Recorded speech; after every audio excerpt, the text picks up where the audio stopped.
چرا بیژن بنفشه خوارا مسجد بابات انداختن بیرون؟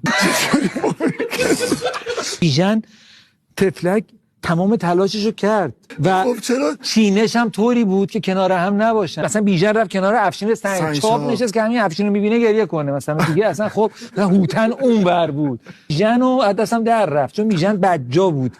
یه بدجایی بود من روش نداشتم. دوبار اون آقایی که صحبت میکرد تذکر داد، بار سوم گفت بفهمو بیرون آقا.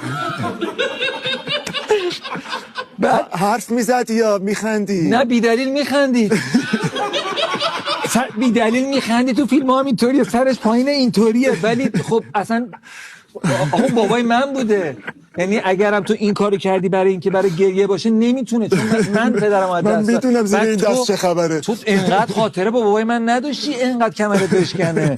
اینطوری می‌خواست بازی کنه، اینطوری بعد اون شناخت که این بیژن بنفشه خواست. آره دیگه اسم فقط نورد گفت بله شما بله آقا بفهم بیرون. سکوت شد.